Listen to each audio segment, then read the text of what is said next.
Well, hello. Welcome to our special Argentina Midterm Election special. We wish this were the Halloween special or the Christmas special, but it is not.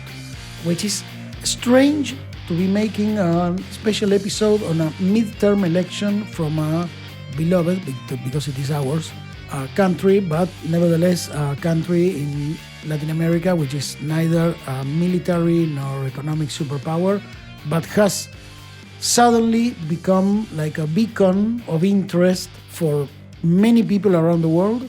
And we have received we are recording this on October the 28th, and since October 24th we've been receiving messages, WhatsApp messages, emails, etc., from many people around the world asking us, how's the election coming? And so let me give you a brief overview about Argentina, about what the election was about, and then we'll go to the financial and investment related questions. For those of you that don't know Argentina, first of all, you're missing it. It's my country, but it's also very beautiful, and the food is great, and the wine is even better. And second, the currency really favors you, especially if you bring dollars or euros. That's a first. Second, Argentina is the 8th largest country in the world, but one of the most underpopulated. There's only 48 million of us in a country that, for comparison, produces food for 320 million people. Argentina is the third GDP in Latin America, and depending on the source you're looking for, the second or third, but ranking between the second and fourth GDP per capita in Latin America. The first GDP in Latin America is, of course, Brazil. The second is Mexico. And then the GDP per capita, I'm talking about GDP. And the GDP per capita, my partner here, Matias Tejero, was looking at me, and that was gross general GDP. First Brazil, second Mexico, and third GDP in Latin America is Argentina with around $633 billion in 2024. That's according to the International Monetary Fund. Then the GDP per capita decreases. We are between the second and fourth, depending on the source. The largest or biggest GDP per capita in Latin America is the one from Uruguay. And Argentina is a source of natural resources. Argentina, as I said, produces food for 320 million people. That is our basic, most important export. That is grain, wheat, soy, meat, and wine. Just for you to know, Argentina is the first exporter of wine to the United Kingdom. Who would have guessed? I was told this by the United Kingdom ambassador very shortly ago. And there's also a very large untapped and even unexplored natural resources in the country, such as gas, oil, lithium, and other mining resources, etc. And there's also a large cultural, intellectual, and technological product that is still very developing. So that's an overview. And let me tell you what this election was about. Argentina is divided in pretty much like the United States of America. We have pretty much copied the United States Constitution. So Argentina is a constitutional presidential democracy. We adopt the federal form of government. Argentina is divided in 24 provinces and a capital district, which is called the city of Buenos Aires, what you usually know as Buenos Aires. And then there are 24 other provinces, and these different provinces and their municipalities have different dates for their elections. So each governor or group of governors can decide that their election in their province is in this or that day in the electoral year. 2025 is an electoral year in which we have to renew the houses of representatives, exactly as mostly the example I can put is the United States. So what was in review in these elections was what you know normally as a midterm election, the House of Representatives, both in a provincial level and then in a national level, were being renewed by the popular vote, and a third of the Senate. The rest of the Senate is renewed in the presidential election that will be held in 2027. Having said that, in last September, there was a very large and important election which was held in the province of Buenos Aires. Not to be confused with the city of Buenos Aires. These are different jurisdictions. What is the capital city, which is autonomous, and then there is the province. And the province of Buenos Aires is a territory largely governed historically by the Peronista party. Now we will try to explain to the world what Peronismo is, because we Argentinos have been trying to explain to ourselves what Peronismo is for the last 75 years, and we haven't still found a true answer to what Peronismo is. But let me tell you, Peronismo is what you would call a socialist, populist, center-right, protectionist, isolative political party. I know those terms are confusing to someone outside Argentina, and when I say socialist, it's not by any means the same socialism as in Spain, Sweden, Germany, or France, okay? So let me be clear about it. On the other side of the political spectrum, in nearly 2020, 2021, there appeared a new political force, which is called, in Spanish, La Libertad Avanza, that's the name of the party, which means the liberty advances, heralded by who now is the president of the Republic, Mr. Javier Milei, who is using the banners and the ideas of political and economical liberalism. When I say liberalism, I'm talking about what you could talk about the Friedman, Hayek, Austrian, maybe Chicago school of economic thought. These ideas were imposed by a huge victory in the presidential election in 2023, which was won by President Javier Milei with 51% of the votes, ending a 22-year, mostly uninterrupted government by the Peronista party and also its left wing, because the Peronista party is like a very big movement. It has center, center-right, and then left. And ending this era of isolation in economic terms and closeness to the world, etc., that was being the policy in Argentina. Now, President Milei did not have a very huge, in fact, he had a very small foothold in the national government. And when in September, the elections for the provincial legislature in the province of Buenos Aires, only the province of Buenos Aires, were held, the Peronista party won. So everybody, including myself, thought that the government of President Milei was in jeopardy and it was in trouble, political trouble. Of course, there was no in terms of continuity of the government, but yes, on a political level. And what happened is last Sunday, that is October the 26th, the national elections, that is to renew our national parliament, exactly as the Capitol in Washington, D.C., for the House of Representatives, were held. And this election saw a huge victory for President Milei, his ideas, his agenda, and his party.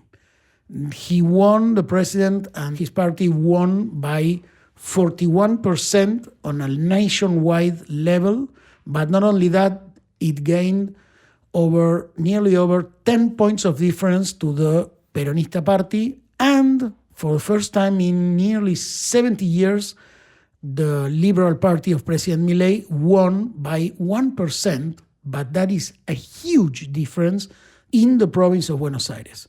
So that second part was totally unexpected, and that's why you saw President Milei victory being in the front page of the Wall Street Journal, the front page of the Times of London. Amazingly saw it in the Jerusalem Post, that I believe has other big issues to cover. I saw it in the India Times, CNN, etc., etc., etc. So That is the context. And now we are going to try with Matias Tejero. Hi, Matias. How are you? Hello, how are you? Sorry about the large segment. I've been Take your practicing time. this. I've been practicing this, but I want people to know about what's going on. Because if I were in Belgium, I would say, why on earth am I reading about the midterm election in Latin America? I mean, what is this happening? But there's a reason to it. And the reason I believe is that because President Milei and his ideas and the ideas and agenda he's pushing are becoming a beacon towards capitalism, liberalism, and other ideas in the world. He's very close to President Trump, to Scott Bessent, the US Secretary, etc. So now I am giving way to Matias. Mati, for all of us, has just come back from a very exhausting trip to, and I mean this in the right sense of the word, from London, Brussels, then Marrakesh, and then I believe coming via Madrid, where he's been working with our partners in More Global. He's been talking to a lot of people, and we have received dozens and dozens of questions. So now, Mati, why was this election so important to so many people in the financial and investor arena in the world? I think it's an election that shows that there is the possibility of a model of Latin America that is changing. And there are new opportunities for investors. Argentina is a place where a lot of investors could see a lot of opportunities here. Unfortunately, the situation that the country had gone through during many, many years were not the best scenario for investors due to the different risk that the country has or had or still has in some cases. But it's a place, considering that the whole world is in trouble and is going through different situations and wars and conflicts and tariff and a lot of things. Argentina is a place where a lot of people is looking to see if this could be an example to change the current situation of other countries.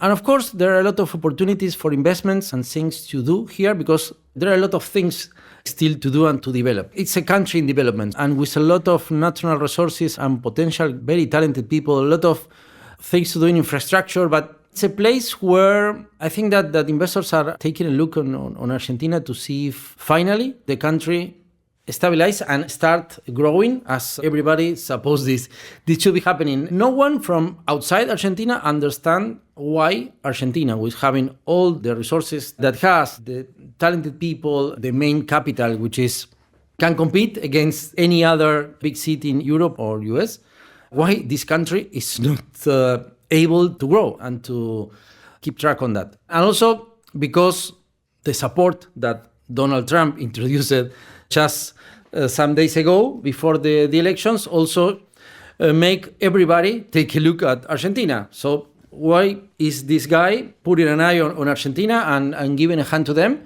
Let's take a look at what's happening there. So I think that also was helpful, not only to go through that turbulent period, but also because it put a spotlight on Argentina. Everybody's looking at Argentina to see why the most powerful man in the world is trying to support this country in Latin America. So I think that's maybe the main point. And also talking about business and opportunities, the country made a lot of improvement. And I think that in the past year, since January 2024, there were a lot of improvements, a lot of things still to do, but it was a huge improvement in the economy, reducing inflation from 30% per month to 1.5%, 2% and decreasing. This year, we're going to have a growth in the GDP of 5%, which it's a significant growth, but also it's with the first year that we are growing instead of many, many years where we say GDP decreasing, getting a positive fiscal surplus in the accounts balance of the country. The country risk is reducing. Of course, it's reducing significantly after these elections, but it has been reducing since 2023. So I think that the rest of the world is looking what is happening with this country, with this model, if it's possible to change a model that many other countries were adopting and is making a lot of issues to them when the global economy Argentinized, having inflation and using those kind of methods of printing money to solve issues during COVID or whatever, that also cause inflation and other problems to different countries that have never gone through those issues before. So they are looking at us to see if these guys can get up from where they are, and it could be something to replicate in other countries. And also, there are a lot of things still to do, but with this new Congress, maybe the government will be able to introduce some necessary reforms, like labor one, the tax reforms. I think that the tax is most important than the labor. We have a lot of taxes that increase the Argentinian cost, as we call it, that need to make changes on that. And also now the interest rate should be decreasing. Some restrictions to foreign commerce are also being released. So the country is getting more stable and normalizing the situation, even though there's, as mentioned, there's still things to do still. I think one of the things, and correct me if I'm wrong, I think that socialism, the good part, quote unquote, good part of socialism, which is raising people from poverty, helping those in need, in unfair situations like single working mothers, young people, etc.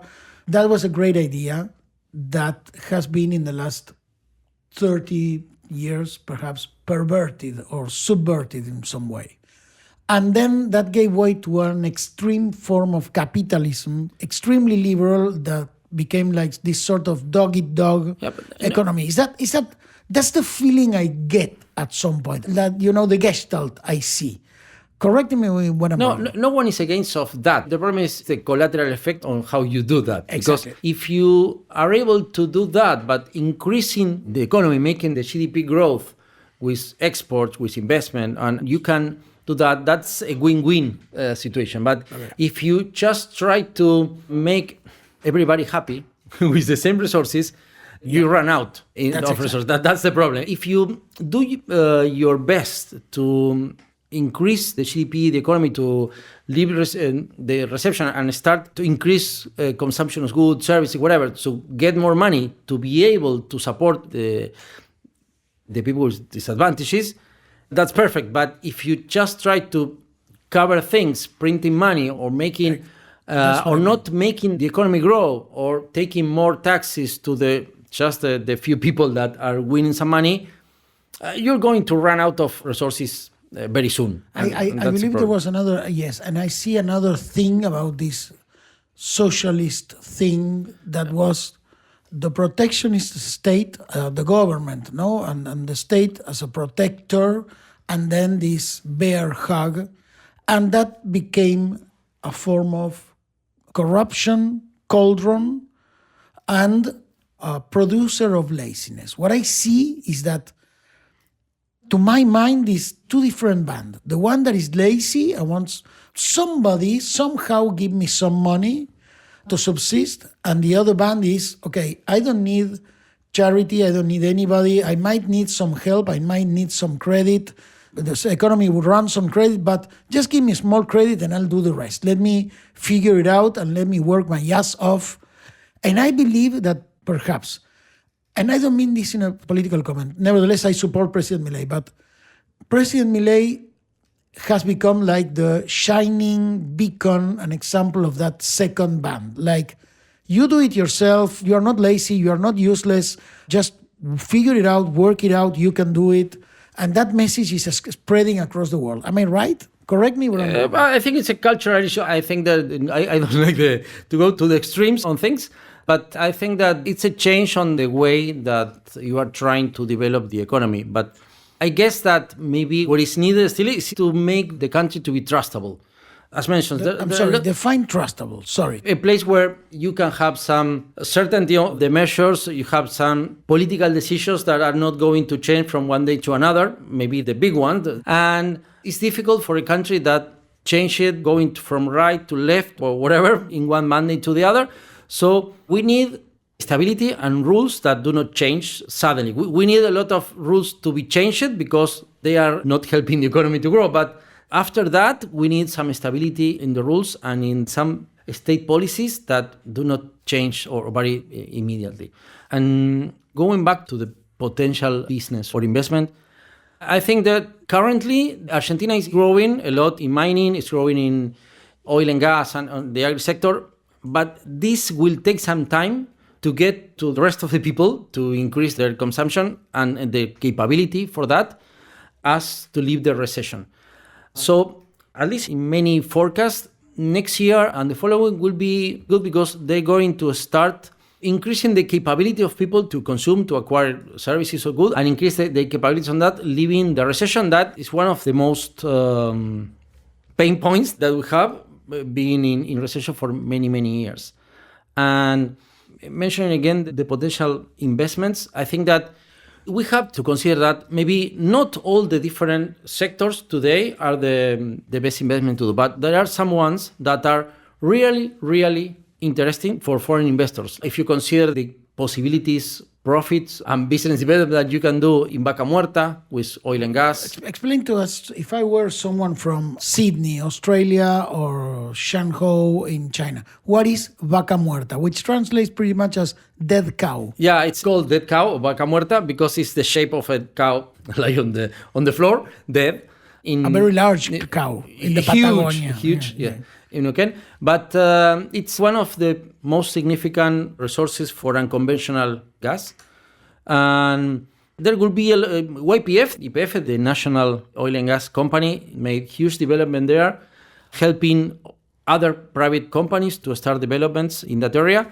And we had another episode talking about that, but it's going to multiply several times the capacity of production of the country, which will equal the exports of agribusiness, which is our main export sector. So it's a place where there will be a lot of opportunities, not only in the oil and gas sector, but also in all other related areas, because that area is going to grow and it's going to help the other business around there to grow a lot too. Okay, so now we have a very special guest, which is Mr. Fernando Meiter. Fernando is a friend of ours and an expert in the oil, gas, and mining and energy sectors. If you are someone from around the world that wants to know, at least know, and have a very smart and savvy talk with someone in those sectors, just send us a message at ACDC, as it sounds, as the band, ACDC at financerockstars.net, or if you're more conservative, that's fine, hello at financerockstars.net, and we'll be very happy to connect you to our friend Fernando.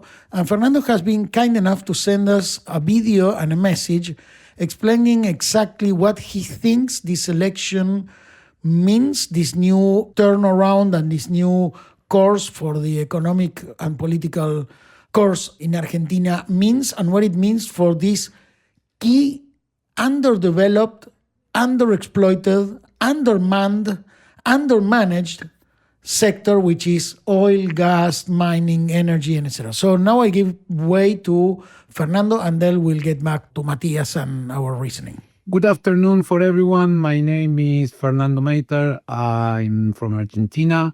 I work in the oil and gas industry for more than 20 years.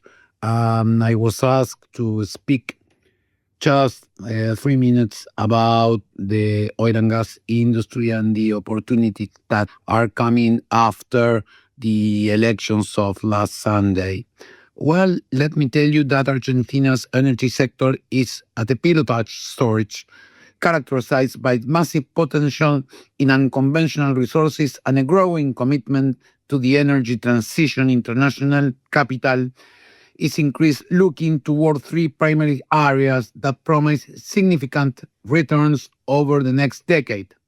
First of all, obviously, unconventional hydrocarbons, but speaking about Vaca Muerta global scale.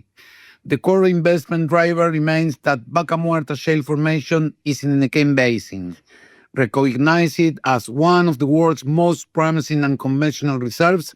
Investment here are focuses on transitioning from promise to global energy.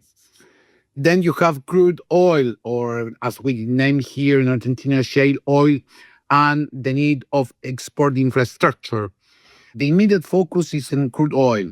Production is setting records, largely driven by improved drilling efficiency and reduced lifting cost.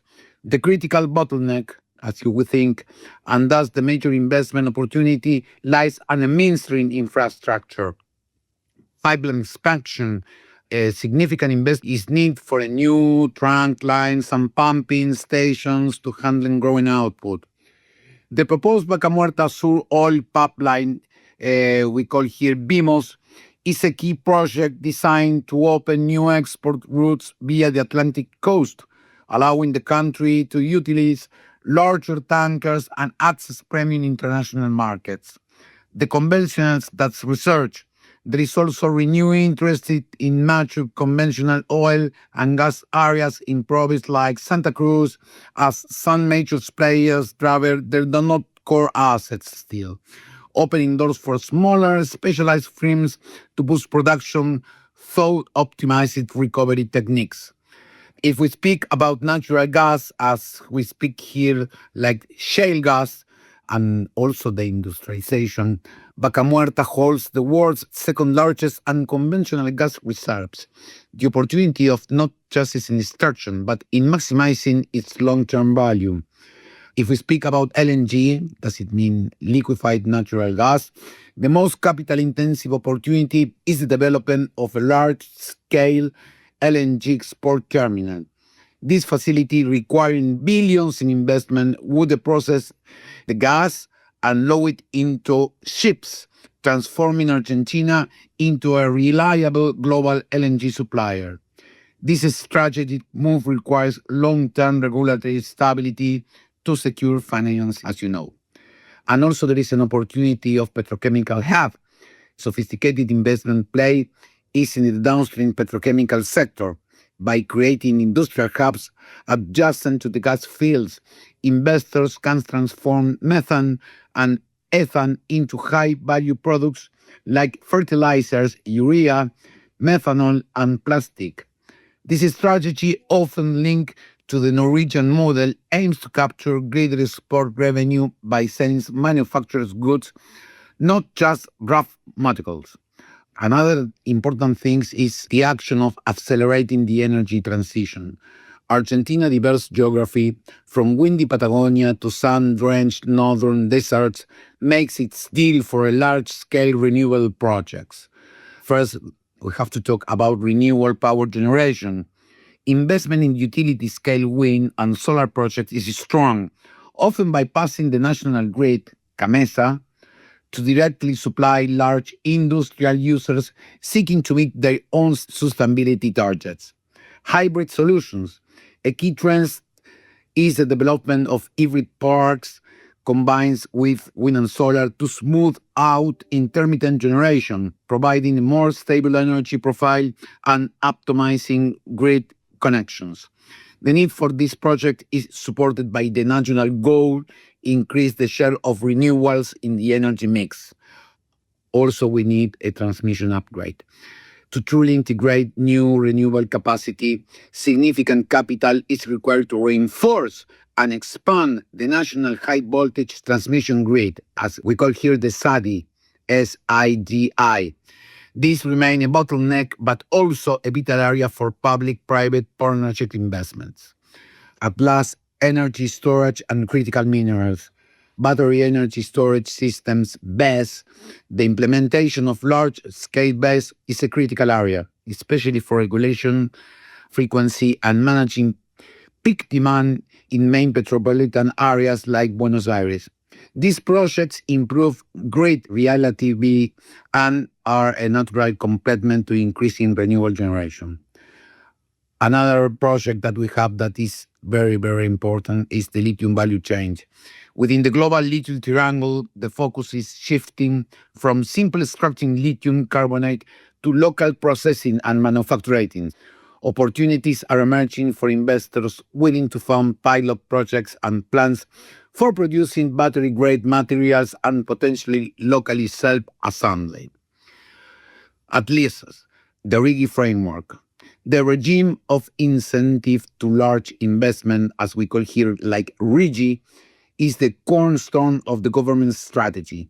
It offers significant benefits for large-scale, long-term investigation, typically over $200 million, including fiscal stability, current convertibility, and simplified customs. Financial backing, we need it all. International financial institutions are actively supporting this trend. Entities like the World Bank and the Inter-American Development Bank are providing crucial political risk insurance and financing lines, which helps the risk for projects for foreign investors and secure commercial bank fundings.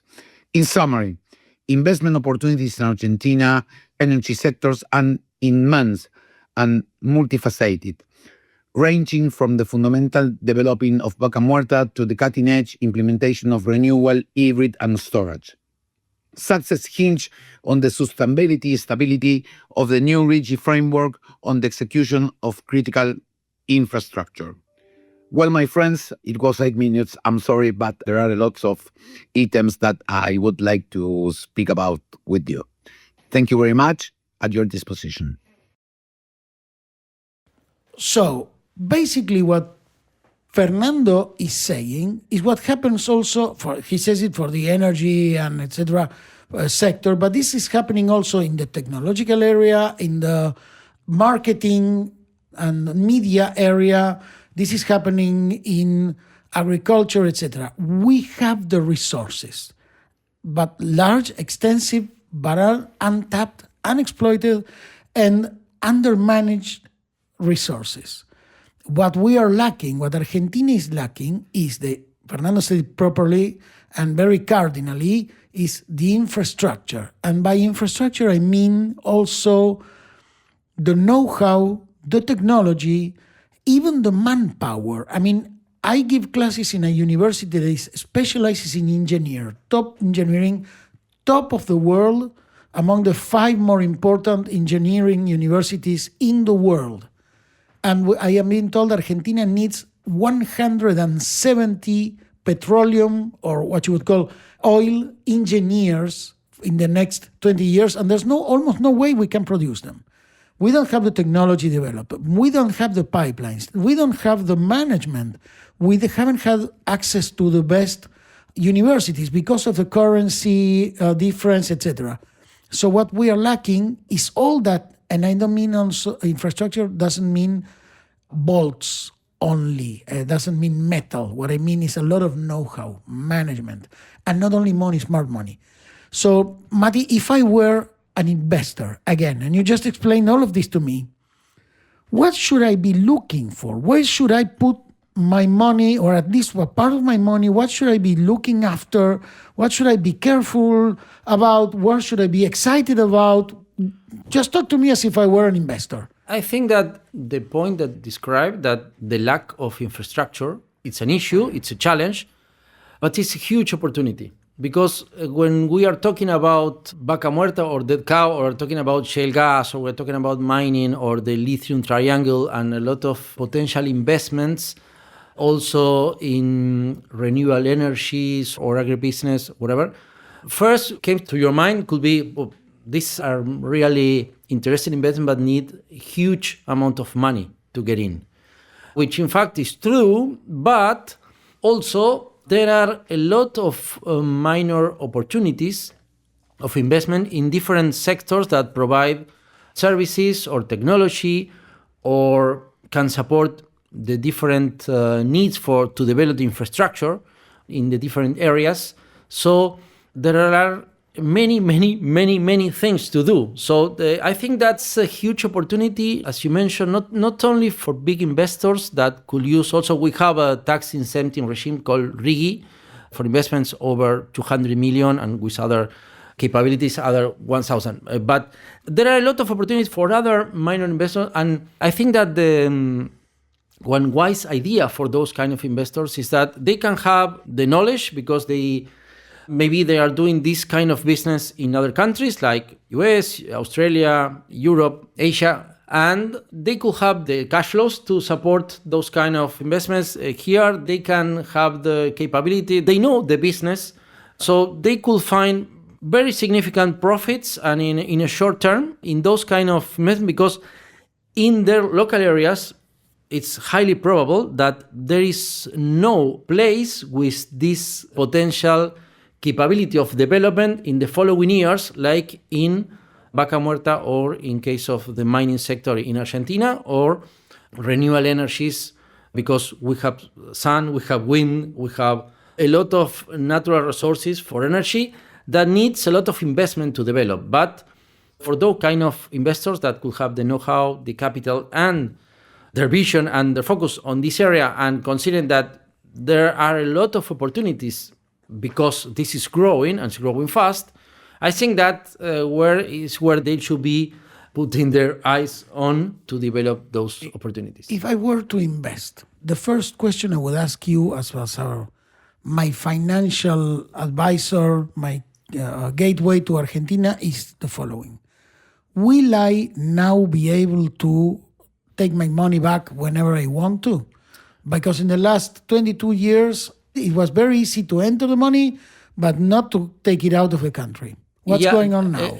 Currently, if you are in the RIGI, which is... Explain to me, like I'm a total foreigner, what is the RIGI? It's a tax incentive regime for significant investments, over $200 million, that gives you stability for 30 years, that give you different advantages on reduced tax rates, whatever. There are other significant alternatives to use tax credits. It's a very interesting tax incentive regime, but also allows you to take dividends with reduced rate in the first years of withholding on dividends, and also allows you to take your profit with you, which, as you mentioned, was one of the worst mistakes that the former government during all those years had, because I think that maybe one of the worst situations was the restrictions, to introduce restrictions on foreign commerce that finally killed the economy.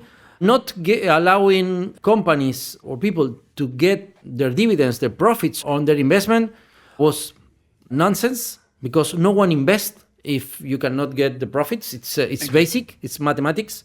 And also the other huge mistake was introducing the rights, because it are not withholdings on exports. It's like a tax. It's a tax on exports, because it's not a withholding that you can use. Then it's just a tax that they changed the name because the capabilities of the government to do that at that time. But it's a tax on exports. There are very, very, very, very few countries that has that, and no country like Argentina depends on the exports. So when they made that, immediately started reducing the capacity, because you're not interested to export if you are not having profits on that. So it was a quite huge mistake. And this is something that this government should keep reducing until we get zero. But due to the current regulations, profits after January 2025, you can get your dividends. And for the previous profits, there is a method to acquiring a bond that's called BOPREAL. That is something that you were allowed to do that. But I think that this government is not stupid. So this is something, if you want to be a capitalist country and you want to receive investments, and we need investment, we need a lot of investment. We need, as you mentioned, a lot for infrastructure to develop different things. So we need investment. If you do not allow people to get dividends, profits on investment, no one is going to put any fucking dollar in our country. And this government is not stupid to do that again. So I think Argentina will remain a safe country for those kind of opportunities or investments. Okay, let me say to our audience overseas that this is the first episode in which Matias is cursing more than I am. But this is good. It means that I have infected his mind with my way of speaking. So let me go back to, okay, so now me, an investor, I am Mr. Investor, I can take my money back. So now you tell me, okay, $200 million, that doesn't seem like such a large amount of money. I mean, to me, it's unthinkable. And to our producer here, Mr. Ignacio Nacho Herbojo from Caja Mágica Studio in Buenos Aires, which is now Magic Box Limited Liability, LLC. Very soon he will be in the New York Stock Exchange, thanks to us and our managerial techniques. But now I know that there's this RIGI, R-I-G-I, that if I bring $200 million, that doesn't seem like such a large amount for any investor around the world. Now I have $201 million. Where should I put the first 50 million? In which sector? What would be your weapon of choice? Or at least, well, okay, by it depends 200. the 200, but it depends on your expertise. But I know, of please, course. okay. But Let's assume I'm just an investor. I'm someone, I just won the lottery, I don't know what to do. And then, Matias, what do I do with all this money? I mean, I know what I would do, but it's assuming.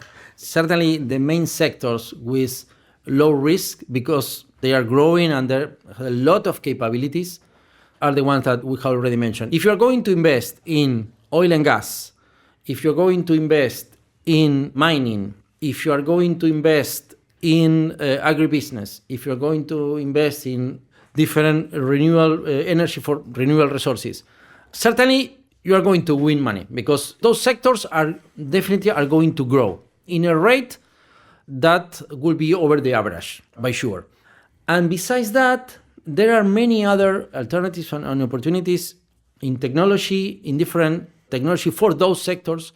Also, we have a large creative industry sector with a lot of capabilities that is very well known around the world. It's recognized all around, not only in Latin America, but around the world. It's a sector with a lot of capability, with very talented people, and still the alternativity, the possibility to set up here production hubs for creativity, digital production, technology, professional services, whatever. And we have also some tax incentive regime for the knowledge-based service economy.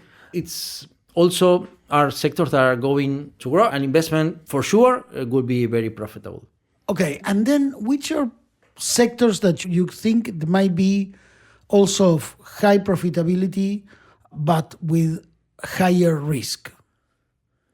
Because there always are. What would those risks be? Of course, if you are going to invest in the development on oil and gas in the sea platform, whatever, those will be very interesting investment. Of course, there's a lot of risks, because those investments, you need time for that. So a lot of things could happen in the meantime. But in the other sectors mentioned, the change is happening now. So you're not going to have to wait for 10 or 15 years to get profits, even though those are sectors that think in long term, not just, we are not talking about technology. You need to get profits on next year with technology. It's not the same with oil and gas or mining. You think in a longer term, but you don't have to wait for 50 years to get profits. It's something that in the next 5 years, you are going to start receiving your profits for sure, because all forecasts or analysis for those regions and sectors are showing that there are many chances to grow and get profits and there. And what about infrastructure? Like, I don't know if it's the right example, so I might be wrong, but let me use it as an idea. Do you know the Belt and Road project by China, which means investing in gas pipelines, highways, bullet trains, etc.? What about those kind of investment? Because, and also it pains me to say this, but our country is like, the highways have problems, the trains have problems. I mean, the infrastructure is crumbling. Yeah.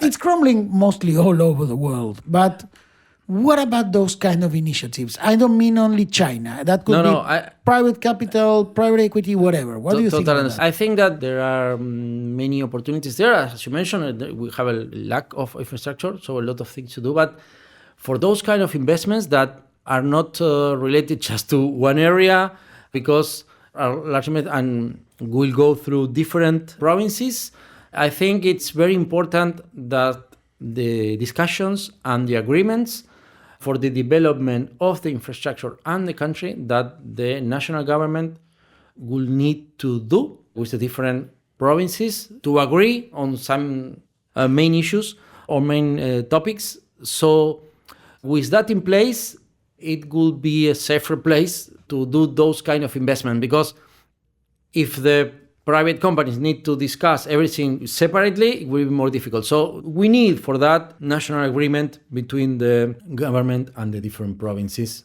to avoid any issues on those situations, because there are huge developments to do and a lot of money to invest. Okay. So there might be, like, if I take your meaning, there might be, as in many places in the world, because everybody has seen the Simpsons chapter, so we know how the county, municipal level works, and then the government, the governors of the states or provinces work, and et cetera, et cetera.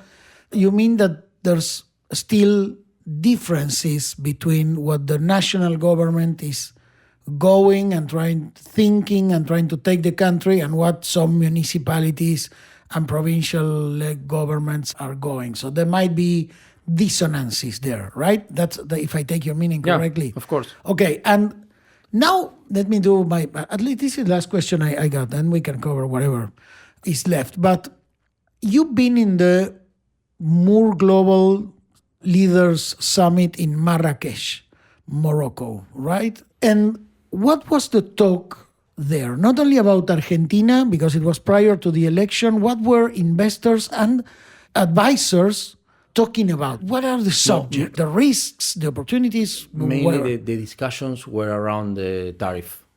Tariffs. Yes. The United States tariffs. Yeah, okay. Because this is affecting significantly the international commerce, and certainly that these things produce to them, because things change from one day to another and there's no certainty on those. So it's something that was new, it's something was unexpected, and this was the main topic across the... But again, I think that for investments, Argentina, it's still, it's due to that also a good place, because we have not been hit by... Yeah, and our current alignment with the US on that give us maybe some opportunities, not only to export from here, but also investment in Argentina. You also allows you to access to Mercosur, which is not only Argentina, it's a much bigger market because it includes Brazil. So I think it's something that this situation around the world could help also, because it could be not an issue here as is happening in other places. Yes, and nevertheless, this is something we can offer you lots of guidance and help, because the paradox is Argentina has not been hit by sanctions. To the contrary, the US government and personally President Trump and Secretary Bessent have been extremely generous, and everything comes with a price, of course, but supportive of President Milei and of Argentina in this juncture. But nevertheless, we've been hit by sanctions so many times that we have a great expertise. So if you are in need of general expertise, despite maybe other regulations, other geographies, other laws, etc., we can also provide the intellectual and experience guidance on how to navigate these new waters hit by sudden tariffs, etc. etc. Doing business in turbulent waters, it's something that we were born there. We were born, exactly. We were born in there. battle. Exactly. We were born in battle. Exactly. That's a great phrase. And I don't know if you know that that's the motto of the Israeli army, born in battle, by the Sahal, as they called it. But we were born in battle, in a naval battle, in a storm. In an economic battle. Yes, an economic battle in a storm. So, well, I've run out of questions. What I would suggest is that if you're listening this from around the world, know that Argentina is a country of contrasts. We are emerging from 22 years of this so-called socialism, I don't know, populism, etc. But paradoxically, we remain a non-military member of NATO. That's amazing, right? We do one thing, we do the other. We are a country of paradoxes. We are open, Argentina is open for investment, but you need to be, I'd say, not careful, but have professional guidance. That could be us at Moore Tejero. Of course, it can be another person, but get guidance, get professional guidance. Don't do it on your own. And just let us know in which way we can help. We are doing this special podcast not only to promote our business, of course, but also to promote our country, and if we can, promote international trade in a moment in which the world needs more chariots and less tanks, hopefully. Is there anything else I have lost? Because I'm trying to think as an investor and... No, I think that we have covered mainly the different topics, and that could be of the investors' interest, what is happening in the country. Maybe we can close with rapid fire, as usual. Yep. And now we are going to our most important section, which is news. I have news, and then rapid fire, which Matias is going to make to me. Now, the good news is, people, if you're going to invest, you need to come in 2026. Why? Because ACDC is coming to Argentina. And let me tell you, this is not chauvinistic. This has been said by Mr. Angus Young himself. Argentina is the best audience in the world. Respectfully to all the others. That's why ACDC, its record, its disc, or live disc, has been recorded in the River Plate Stadium. I was a part of that. So you were too. I was. So were you, Nacho? No, he wasn't.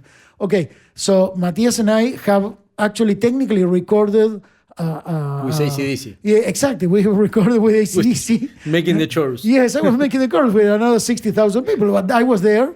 And that's the great news. So write us and we'll try to get you tickets to ACDC. That's the first. And now we're going to the rapid fire section, in which Matias hopes to roast me and I am going to fight it back. Consider that you are a foreign investor. Yeah. And you are looking what's happening in Argentina. What will you do? Act now or wait and see? Act now. Great. And in that case, you'll start your business from the scratch or acquiring a company or with a partner, a local partnership? I should say it depends, but if the company is pretty much financially sound and pretty much on the papers in order and pretty much like whatever resembles a good business plan for a country like Argentina, I would definitely buy one. And once you buy that, you are going to run the company with the management locally to give people the chance to develop the business locally, the local management, or you are going to manage that from your headquarters in 20,000 miles from here? Now, I don't believe in the colonial management of doing things, and so I should say, professionally, I should say a mixture, but I would definitely bring the best managerial practices from the best business schools and the best companies and boards in the world. So I would give the local managers a lot of cloud coverage to do their business, and that we control them to international standards. And you think that you should focus on short-term profits or consider long-term profits in a more long-term strategy? Long-term. If I were an investor, I would say to my board, I'm going to invest in a place in the world in which the profits are going to come in the next 200 years. But just wait, and in 200 years will be the best, because this place is going to take a lot of time, but it's going to be great. Yes, long-term, definitely long-term. And to close our episode and to bring some music on the table, Please. Oil by Gorillaz or Lithium by Nirvana? Ooh, that's a huge one. Oh, no, Gorillaz, all the way. Gorillaz. You know what? I don't like Nirvana very much. I have never bonded with the idea of them selling trillions of records and then saying, no, I am against the system. I could never understand. No, Gorillaz, all the way. Thanks. Okay, well, thanks everybody. Thank you, Matias, for all the explanations. Thank you, Nacho Herbojo from Magic Box Corporation Limited GmbH Company. Thanks everybody. Just write to us. Remember, acdc@financerockstars.net or hello@financerockstars.net. My name is Patricio Cavalli and Matias Tejero. thank you very much, and we'll see you in our Christmas special. Bye. Che, Pato, hablamos un montón y no dijimos los créditos. Típico. Nos produce Caja Mágica Estudio con nuestro productor Ignacio Herbojo. Somos Patricio Cavalli. Matías Tejero. Pueden encontrarnos en redes sociales, sobre todo en LinkedIn, como Patricio Cavalli. Matías Tejero. Y las páginas web para buscarnos son Moore Business Embassy y Finance Rockstars. Para este podcast específico, financerockstars.net. En todas las plataformas donde escuches tu podcast.